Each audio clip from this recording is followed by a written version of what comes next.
दोस्तों, हमारी बॉडी और शरीर के किसी पार्ट में लगी चोट को और हुए डैमेज को तुम सब आराम से देख सकते हो, लेकिन हमारे ब्रेन में हो रही बीमारी या हर दिन धीरे धीरे होने वाले डैमेज, प्रॉब्लम और नुकसान को हम नहीं देख सकते, जबकि ब्रेन ही हमारे बॉडी का सबसे महत्वपूर्ण ऑर्गन माना जाता है। लेकिन फिर भी इसमें लोग लापरवाही करते हैं। दोस्तों, आज मैं इस वीडियो में कुछ ऐसी बातें बताने वाला हूँ, कुछ ऐसे 21 दिन के चैलेंज बताने वाला हूँ, जिससे अगर आपने ध्यान से सुन लिया तो आपकी पूरी जीवन बदल सकती है।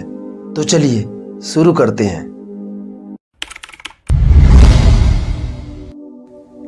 हमारा शरीर लगातार उन चीज़ों को प्रोसेस कर रहा होता है जो हम खाते और पीते हैं। वैसे ही हमारा दिमाग विचारों और भावनाओं को प्रोसेस करने के लिए लगातार काम करता है। समय के साथ इन प्रक्रियाओं के खराब चीज़ों का निर्माण करना शुरू हो सकता है। यह शरीर और दिमाग दोनों को धीमा कर सकता है। यह उसी तरह है जैसे आपके किचन या बाथरूम में पाइप शुरुआत में एकदम साफ होता है, हालांकि नियमित उपयोग के बाद पाइप के अंदर गंदगी जमा शुरू हो जाती है। फिर एक समय के बाद पाइप ब्लॉक हो जाता है। किचन और बाथरूम के पाइप की तरह ही अपने शरीर और दिमाग को नियमित रूप से साफ करने की ज़रूरत है। यह उन्हें पहले से कहीं ज़्यादा मजबूत होने, रिचार्ज करने और अपने सामान्य कार्यों में वापस लौटने में मदद करता है। आइए जानते हैं कि कैसे आप अपने दिमाग को कुछ आदतें और टिप्स के जरिए 21 दिन में पूरी तरह साफ कर सकते हैं। एक सच बात है कि आप अपना भविष्य तय नहीं करते, आपकी आदतें आपका भविष्य बनाती है।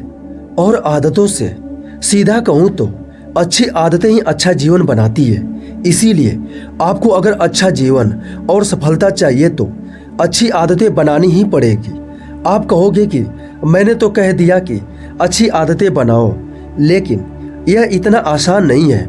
हाँ भाई, मैं जानता हूँ कि किसी भी आदत को बनाना इतना भी आसान नहीं है। यहाँ तक कि आपने कई बार प्रयत्न भी किए होंगे, लेकिन ज़्यादातर फेल हो गए होंगे। पर किसी भी आदत को प्रैक्टिस करके बनाया जा सकता है। पर सवाल उठता है कि कब तक हम किसी भी आदत को बनाने के लिए प्रैक्टिस करें, या कितने दिन उस आदत पर टिके रहें जिससे कि वो आदत हमेशा के लिए बन जाए। इसका जवाब है 21 दिन का नियम। हाँ, अगर आपको कोई भी आदत डालनी है तो आप 21 डेज थ्योरी का उपयोग कर सकते हैं। यह क्या है, चलिए जानते हैं। आप जो भी आदत बनाना चाहते हो उसे लगातार 21 डेज तक करो। जैसे कि अगर आपको सुबह 6 बजे उठने की आदत डालनी है तो कल से ही सुबह 6 बजे उठना शुरू कर दो। हो सकता है कि आपको शुरुआत में थोड़ी तकलीफ हो या आपको यह नई आदत डालने में थोड़ी मुश्किलें आएँ, लेकिन आपको अपनी यह आदत लगातार 21 दिन तक करते रहना है। आप देखेंगे कि 21 डेज के बाद आप अपने आप सुबह 6 बजे उठने लगेंगे। जितनी मेहनत आपको पहले दिन करनी पड़ी थी उतनी आपको 22वें दिन नहीं करनी पड़ेगी। पर यहाँ सवाल उठता है कि 21 दिन ही क्यों? क्योंकि हमारे दिमाग को बदलने या कोई नई चीज़ को स्वीकार करने में 21 दिन का समय लगता है। और यह बात सच है। असल में जैसे जैसे हम कुछ नई चीज़ लगातार करते रहते हैं, वैसे वैसे हमारे दिमाग के अंदर एक न्यूरॉन्स बदलने लगते हैं। और साथ ही जैसे जैसे दिन बढ़ते जाएंगे, आपके लिए वह आदत सरल बनती जाएगी। इस तरह से आप अगर 21 दिन तक किसी भी कार्य को सततः करते हैं तो वह सिर्फ शारीरिक स्तर पर ही नहीं बल्कि मानसिक स्तर पर भी बदलाव लाता है। इस घटना को और अच्छे से समझने के लिए कुछ एग्जाम्पल को देखते हैं। अगर हम कोई काम पहली बार करते हैं तब उस पर पूरा ध्यान लगाना पड़ता है। जैसे कि अगर आप पहली बार बाइक चलाना सीख रहे हैं तो आप पूरी तरह से उस पर ध्यान देंगे, लेकिन कुछ समय बाद थोड़ी सी प्रैक्टिस से आप बाइक चलाना सीख जाते हो। तब आप किसी से बात करते करते भी चला सकते हो। यह कैसे होता है जानते हैं? हमारे मन के 2 भाग हैं, चेतन मन और दूसरा अवचेतन मन। जब हम बाइक को पहली बार चला रहे थे तब यह सब हमारे लिए नया था। इसी वजह से वो सारी प्रक्रियाएं चेतन मन द्वारा हो रही थी, लेकिन हमने यह काम बार बार किया। इसी वजह से यह सारी क्रियाएं हमारे अवचेतन मन में स्टोर हो गई।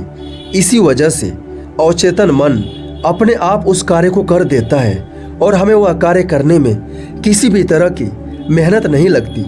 इसी वजह से यह आदत आपके दिमाग में बैठ गई है, या कहें अवचेतन मन में चली गई है। इसी वजह से यह आपके लिए आम सी बात है। पर नई आदत बनाना भी इतना आसान नहीं है। इसके बीच में कई कठिनाइयां आती हैं। अब उसके बारे में जानते हैं। अब तक तो आपने सोच ही लिया होगा कि अब अगले 21 दिन में कई सारे आदतें बना लूंगा, पर यह आपकी सबसे बड़ी समस्या है। आप एक साथ बहुत सारी आदतों को बनाने में लग जाओगे तो होगा यह कि ज़्यादा आदतों की वजह से आप किसी एक आदत पर ध्यान केंद्रित नहीं कर पाओगे। इससे कोई भी आदत 3 दिन से ज़्यादा नहीं चलेगी, और जब आदत टूटेगी आप भी वहाँ से उसे छोड़ देंगे, क्योंकि किसी भी आदतों को बनाने के लिए सबसे कठिन काम होता है उसे शुरू करना। अगर आप किसी भी आदत को शुरू करते हैं तो आपने उस आदत को 50% तक हासिल कर लिया है। यह लाइन कई महान लोगों द्वारा बोली गई है। इसलिए बेहतर यही रहेगा कि आप किसी एक आदत को ही अपना लक्ष्य बनाएं और उस पर डटे रहें। पर सिर्फ यही एक कठिनाई नहीं है जो आपके लिए मुसीबत बनेगी। जब आप किसी भी आदत को बनाने का निर्णय लेंगे तभी अंदर से आवाज़ आएगी। जैसे कि अगर आप सुबह 6 बजे उठने का निर्णय लेते हो तो कुछ इस तरह से आपके अंदर से आवाज़ आएंगे, क्या करेगा सुबह उठकर, तुझसे नहीं होगा, रहने दे, क्या तू सच में सुबह उठ पाएगा। लेकिन यह सिर्फ आपके मन के फालतू के विचार हैं जो आपको अपने लक्ष्य या कहें आदत से भटकाने के लिए आए हैं। अगर एक बार आप इसके जाल में आ गए तो खुद पर ही शक करते रहोगे और इसी में अपना मनोबल तोड़ दोगे और निश्चित ही की हुई आदत की धज्जियां उड़ जाएंगी। तो इससे बचने का रास्ता क्या है?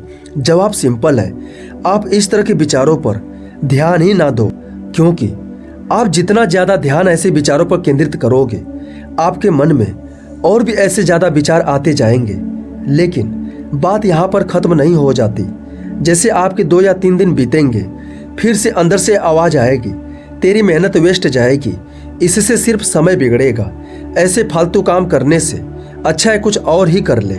मैं निश्चित तौर पर नहीं कह सकता कि आपके मन में कौन से विचार आएंगे, पर इस तरह के कुछ होंगे।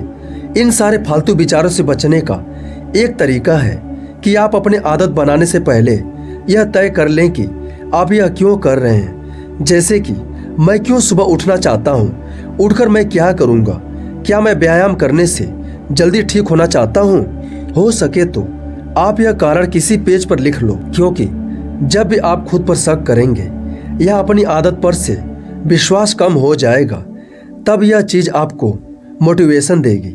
दोस्तों, यहाँ तक हमने 21 दिन नियम की बात की जिससे आपने जाना कि यह कैसे कार्य करता है। तो अब बारी है कुछ सवाल जवाब की जो अक्सर पूछे जाते हैं। क्या 21 दिन आदत से पूरी आदतें छूट सकती हैं? हाँ, यह पद्धति सिर्फ अच्छी आदतों को बनाने में ही नहीं बल्कि बुरी आदतों को छोड़ने में भी मदद करती है। बस करना यह है कि अगर आपको धूम्रपान की गलत आदत है तो आप इसे 21 दिन तक ना करें और आप देखेंगे कि आपकी यह बुरी आदत छूट गई है। सबसे पहले कौन सी आदत अपनानी चाहिए यह आप पर निर्भर करता है कि आपके लिए कौन सी आदत ज़्यादा महत्वपूर्ण है। फिर भी यह कुछ आदतों के नाम हैं जिसे हम विकसित कर सकते हैं। सुबह जल्दी उठना, किताबें पढ़ना, ध्यान करना, व्यायाम करना, प्रकृति में रहना। जो इस पद्धति को मानते हैं उनके लिए यह सही है, और जो नहीं विश्वास करते उनके लिए यह पद्धति कार्य नहीं करती। तो दोस्तों, इस 21 दिन के चैलेंज को आप भी अपने जीवन में अपनाकर अपने जीवन को एकदम से बदल सकते हैं। नमो बुद्धाय।